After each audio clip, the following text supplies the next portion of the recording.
What's up, guys? How you all doing? And right off the bat, I just want to say this is going to be the most professional video you've ever seen in your entire life. No, that is a lie. I am lying to you. That is not the truth. I'm recording this video with my camera, obviously, but I have a better camera that I do my reviews with. The battery was dead, and I sat down to record it, and I thought the battery was charged, and it is dead. So I got this camera as well that I used to use. So I said, you know what? I still want to do this. I still want to talk about Star Wars, you know, and so what the hell? Let's just do it. Let's just come out here and come outside and talk about Star Wars. Rise of Skywalker is coming on Blu-ray on Tuesday, so I said no better time to rank the Star Wars movies. If we're going to do a top 12 Star Wars movies, number 12 is obviously the Clone Wars movie. I don't think that's a surprise to anybody. So this is mainly a top 11 Star Wars movies. Live action Star Wars films. Theatrically released Star Wars films. So you got the 9 episodes and the 2 Star Wars stories. You got Rogue One and Solo. So without further ado, let's just get this show on the road and rank these movies. I got my rankings right here. So number 11, I got Star Wars The Phantom Menace. Unfortunately, Phantom Menace is number 11 to me. I have this movie ranked at 3 out of 5 stars. I'm so sorry. I gotta move. We're too close. And this is why I use my new camera, because I look like a ghost. And I look like I'm in heaven. Yeah, this camera totally sucks. But, yeah. Oh my god! I can't win, can I? There's dogs barking, there's all sorts of stuff going on. But, yeah, number 11 for me is Star Wars The Phantom Menace, Episode 1. I just think out of all the Star Wars movies that were released, this one is, I'm not going to say the most incompetent, but I mean, it's just, it does have the most kind of boring moments in any Star Wars movies.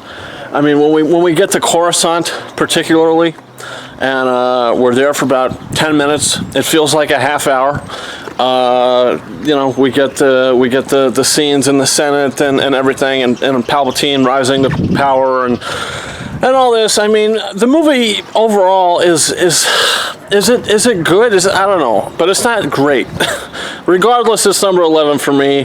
Takeaways from this one are, you know, the lightsaber duel between between Obi-Wan, Qui-Gon, and Darth Maul. I think that's really something special. I think that's awesome. The pod race is pretty good as well, even though it does kind of go on for maybe a little longer than it should, but still, it is entertaining. And John Williams' score is fantastic. So that's why Phantom Menace number 11.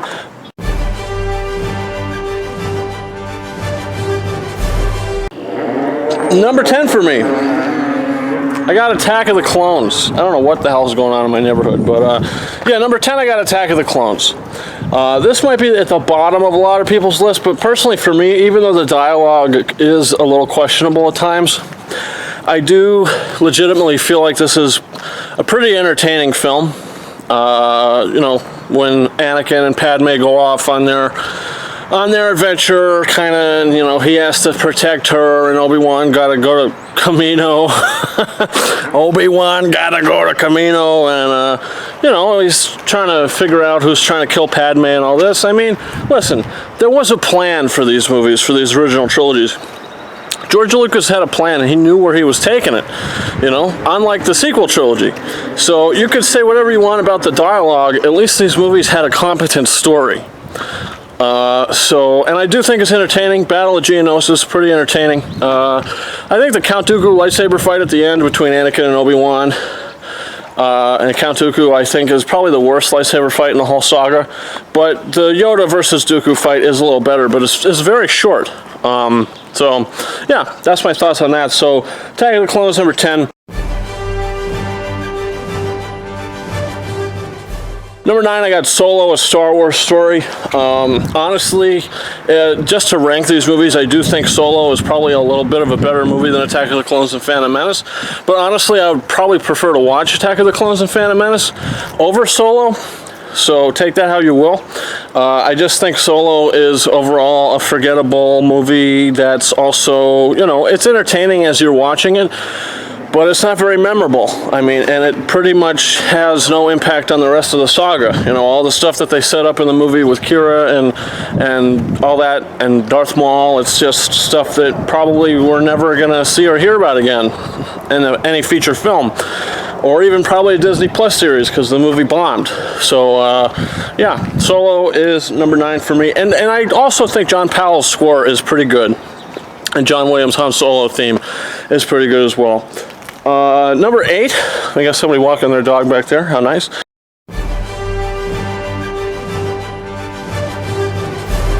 Number 8, I got Star Wars The Last Jedi, Episode 8. This movie I actually just watched again last night, and I do think it's entertaining, you know.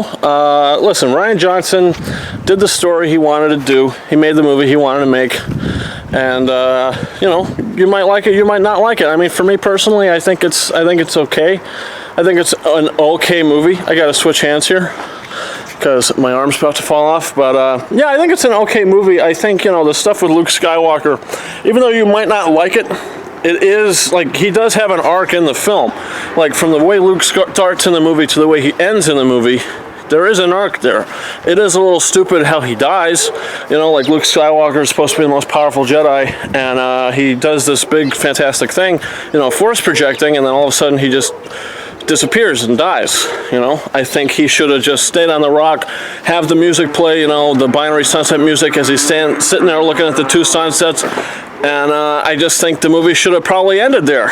And it's like, okay, let's go to Arc 2 and get Luke now. You know, that's the next movie. He's part of the rebellion, and the Resistance is reborn, and all this. I don't know. But that's not what happened. Holdo's character, I think, was a little unnecessary.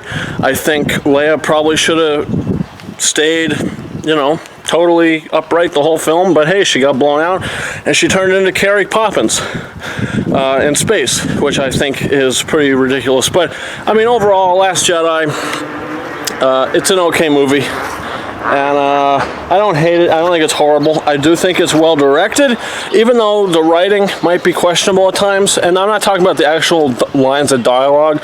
I'm just specifically talking about basically, like, just the way the story goes might be a little, I don't know. It is what it is. So, Last Jedi is number 8. Number 7 for me, I got The Force Awakens. 7 for me is The Force Awakens. I think this movie is very well directed. I think it's extremely entertaining. I think, you know, what J.J. Abrams set up in this movie was great. Totally dug what he set up in this movie. You know, Rian Johnson took it and basically just did his own thing with it, which we just talked about. But what he set up in this movie, I thought worked pretty good. I mean, overall, it is kind of a rehash of A New Hope. A lot of the elements in the film are the same and similar. But, I mean, at the end of the day, it is a fun, entertaining film. But there's just 6 more movies on this list that I would prefer to watch over Force Awakens. Listen, Han Solo is probably the best part of this whole movie, you know.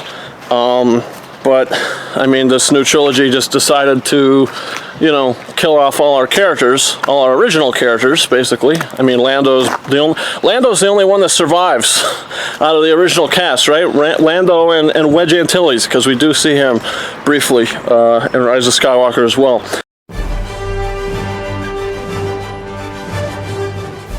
But that does lead me to number 6 in this list, and that is The Rise of Skywalker.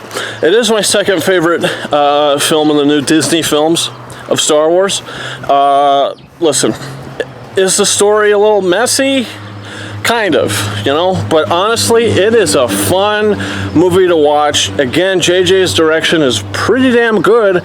The script, listen, after what Rian Johnson did with The Last Jedi, what else were they going to do? I mean,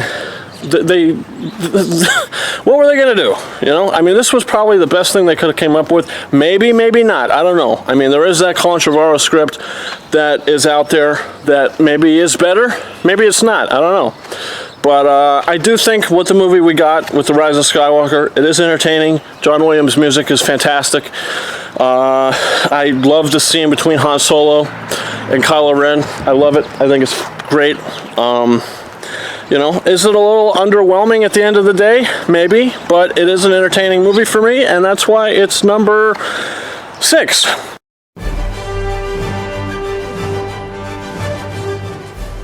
Number 5 is my favorite movie in the Disney series of Star Wars movies, and that's Rogue One. Rogue One to me is probably the most competently written of any of the new Disney Star Wars movies, with Jyn Erso and Galen Erso, and I mean, Orson Krennic is probably my favorite character of the whole new series of characters that Disney released for Star Wars. I love Orson Krennic. I love his story. I love his sort of thrust for power and how he wants to be, you know, taking all the credit for building the Death Star. I just loved it. I thought it was kind of tragic what happened to him at the end of the movie, but hey, maybe we'll see Orson Krennic in the Cassian Andor series.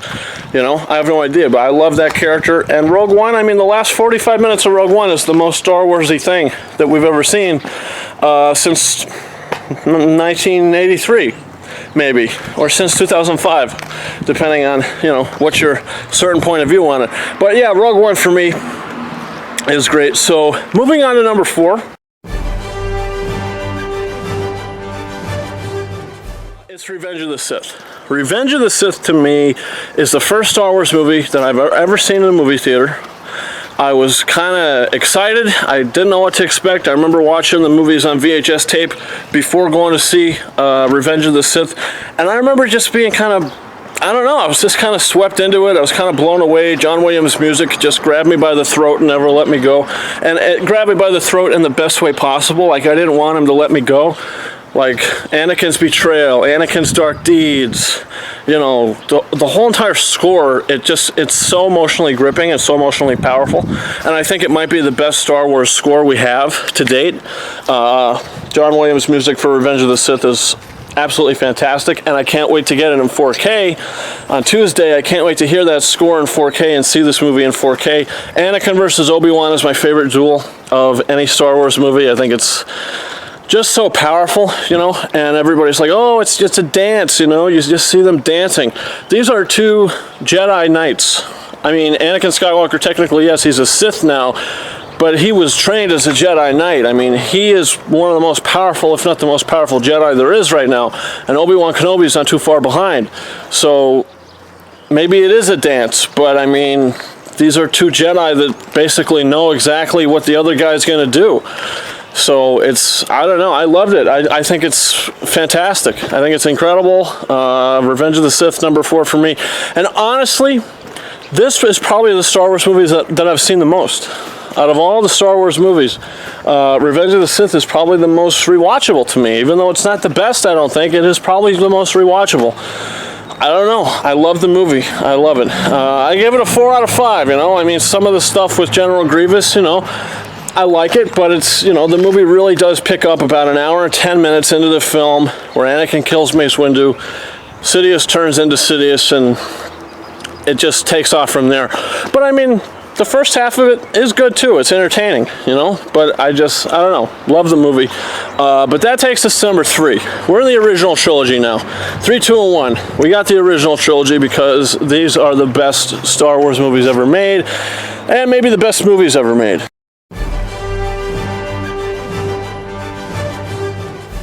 Number 3, I got Return of the Jedi. I just actually rewatched Return of the Jedi this morning, and it holds up. It's such an incredible film with such incredible depth. That scene in the 3rd act with Luke, Vader, and the Emperor is one of the best Star Wars sequences ever.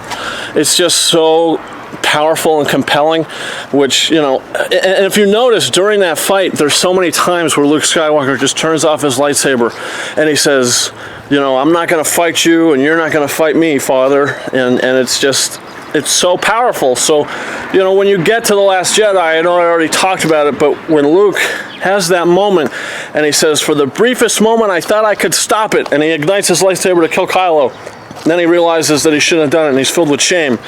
You know, that's not Luke Skywalker to me. You know, it's not.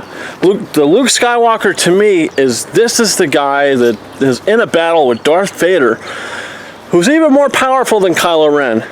And Luke Skywalker is younger. I mean, in Last Jedi, he should be even more mature, you know, because he had his arc from the original trilogy. So I just think it's so powerful in Return of the Jedi. I mean, everything about it, I think is great. Great movie. John Williams, you know, everything about it's fantastic. The effects still hold up. Yeah, so moving into number 2.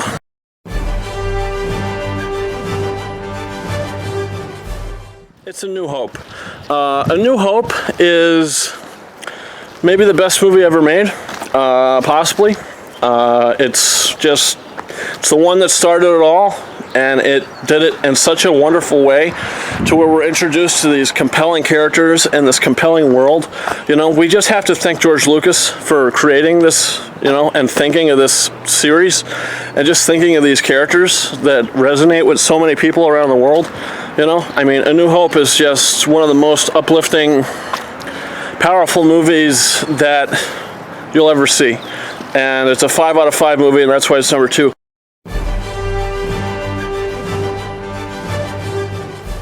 But number 1 is Empire Strikes Back. I do think Empire Strikes Back is the best made Star Wars movie. I think it probably has the best cinematography of any Star Wars movie. I just think the mythology and the lore and just the way we learn about the Jedi, and we get introduced to Yoda and Luke's whole mission there, the Battle of Bespin, everything about it is just so well done. And even the Hoth battle, like just the way it's shot, and John Williams' music, everything about it is incredible. I mean, I love it. I think Empire Strikes Back is the best one. But listen, I love the Star Wars saga. And what I will say is I would prefer to watch episodes 1 through 9 before watching Solo again. You know, episodes 1 through 9 and Rogue One, I'd say. I'd prefer to watch any of those movies than watching Solo. So you know what? Maybe Solo: A Star Wars Story is a 3 out of 5 movie. Maybe it is at the bottom of the list, you know? Who knows? I don't know. But that's my rankings. You know, I love Star Wars. I love it to death. Can't wait to get these movies on 4K.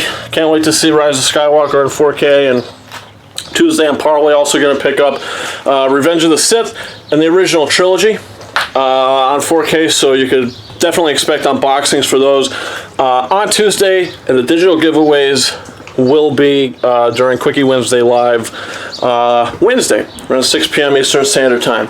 So yeah, guys, leave your comments down below. How do you rank the Star Wars movies? You know, do you agree with me for the most part? Do you disagree? How do you rank these movies? What are your thoughts on that? Don't forget to hit that like button. Don't forget to hit that subscribe button.